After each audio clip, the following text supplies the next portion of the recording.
Պարոն Աբրամյան, սպասել էր, որ 6 տարի 3 ամիս ժամկետով, հատկապես այդ ժամկետով պետք է ազատազրկման դատապարտվի Դավիթ Համբարձումյանը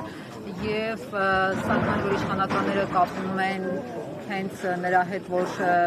ամեն անգամ, երբ որ իրավական ինչ-ինչ հարցեր են լինում, այսպես քաղաքական հողի տակ են բերում այդ մարդուն, սա դրատակությունը։ Գիտեք, եւ սպասելի եւ սպասելի չէր։ Սպասելի չէր այն առումով, որովհետեւ իշխանական քարոզչության տարածած տեսանյութերում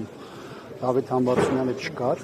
Այն մարդիկ, ովքեր ժամանակին ցուցմունք են տվել տվյալ գործով, դեռ 3-ը նախաքննության փուլում հրաժարվել էին ցուցմունքներից, 4-ինը առերեսման ժամանակ էր հայտնի դարձել, որ նրա նկարագրած իրավիճակը առհասարակ տեղի չեն ունեցել։ Այսինքն փաստացի առանց ցուցմունքի մարդուն 6-3 տարի են տվել։ Ինչ էին տվել 6-3 տարի, որովհետև մինչև 6 տարի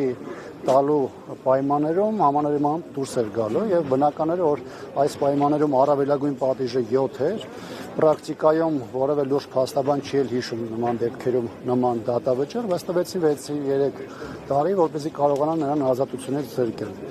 Սպասելի էր այն առումով, որովհետև այս իշխանությունը իր 7.5 տարվա իշխանության պայմաններում ցույց էր տվել իր իրական դեմքը, այն այլանդակությունների շարքը, որոնք տեղի են ունեցել եւ տեղի ունեցել քաղաքական այլախոհների, դիմախոսների, հոգեվորականների դեմ,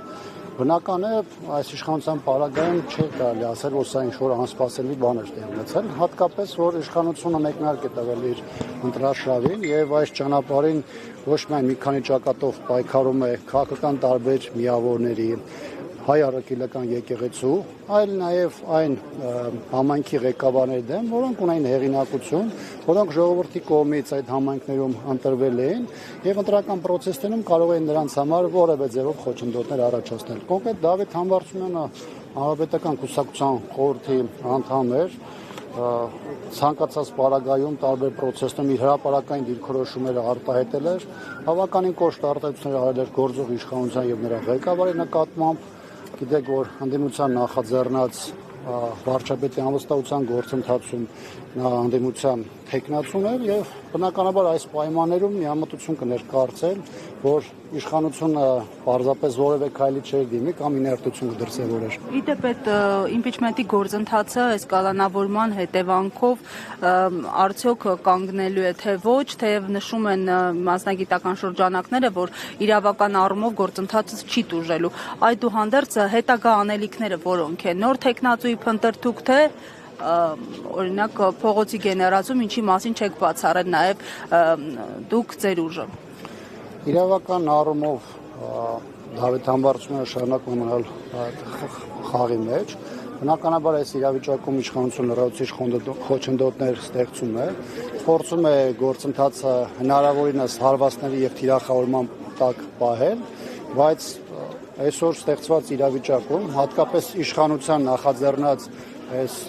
հետապնդումների, զանգվածային հետապնդումների պայմաններում, կարծում եմ միջև ընտրական process-ներ այս իշխանությանը պարզապես իշխանությունից զրկելը շատ ավելի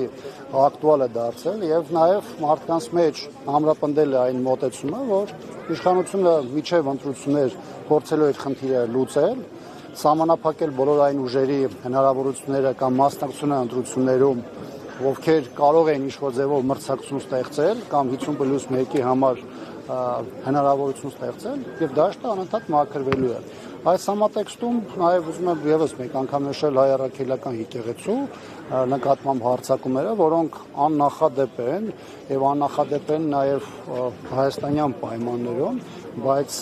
հայ-առաքելական եկեղեցին իշխանության համար դիտարկվում է որպես երկրի հասարակության համերաշխությունը եւ կենսունակությունը ապահովող կարևոր ինստիտուտ եւ իշխանությունը նրան դիտարկում է նաեւ այս տեսանկյունից նաեւ մրցակից։ Նիկոլ Փաշինյանի համար չպետք է լինեն հեղինակություններ, դրանք կլինեն ինստիտուտների ձևով, կլինեն որպես գործիչներ հասարակական եւ քաղաքական եւ այս պայմաններում անընդհատ այս հարվածները բոլոր ճակատներով իշխանության կողմից ակնհայտորեն շարունակվում են։ Պարոն Աբրամյան, Դավիթ Համբարձումյանը հայտարարել էր, որ իր Հայաստան ժամանելով իշխանափոխության նոր փուլ է սկսելու։ Ձեր կուսակցական ընկերն է, ինչ փուլի մասին է խոսքը։ Տեղեկություններ, մանրամասներ կարող եք հայտնել։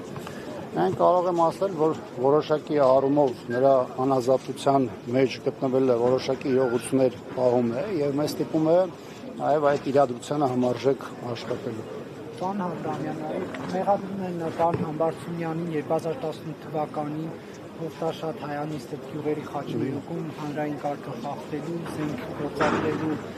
համար դուք ինչպես եք այս մեղադրանքը մեկնաբանում։ Իշխանության տարածած տեսանյութերը չեն համապատասխանում իրականությանը, համայն դեպս Դավիթ Համբարձումյանի մասնակցության մասով։ Այդ առիթով նա մի քանի անգամ այս մասին նշել է։ Տեսանյութերը, որոնք ներկայացնում են Դավիթ Համբարձումյանը, այդ տեսանյութերում չկա։ Եվ երկրորդը, ես կարծում եմ, ինչպես մնացած գործիչների դեպքում է լինում կամ շատերի դեպքում է լինում, իշխանության հույսը մանիպուլյացիայի ծավալների վրա է եւ այն մոտեցման, որ հանրության մի ինչ-որ մաս գոնե դա կընդունի որպես փաստ կամ որպես ճշմարտություն։ Բայց փաստը այն է, որ այն մարդիկ, ովքեր ժամանակին ցուցմունք են տվել նրա այնտեղ ներկայության կամ այն գործողությունների, որոնք վերագրում են Դավիթ Համբարձումյանի, այդ մարդիկ պարզապես հրաժարվել են այդ ցուցմունքներից։ Շնորհակալություն։ Պարոն Հակոբյան, կմոտենաք խնդրեմ։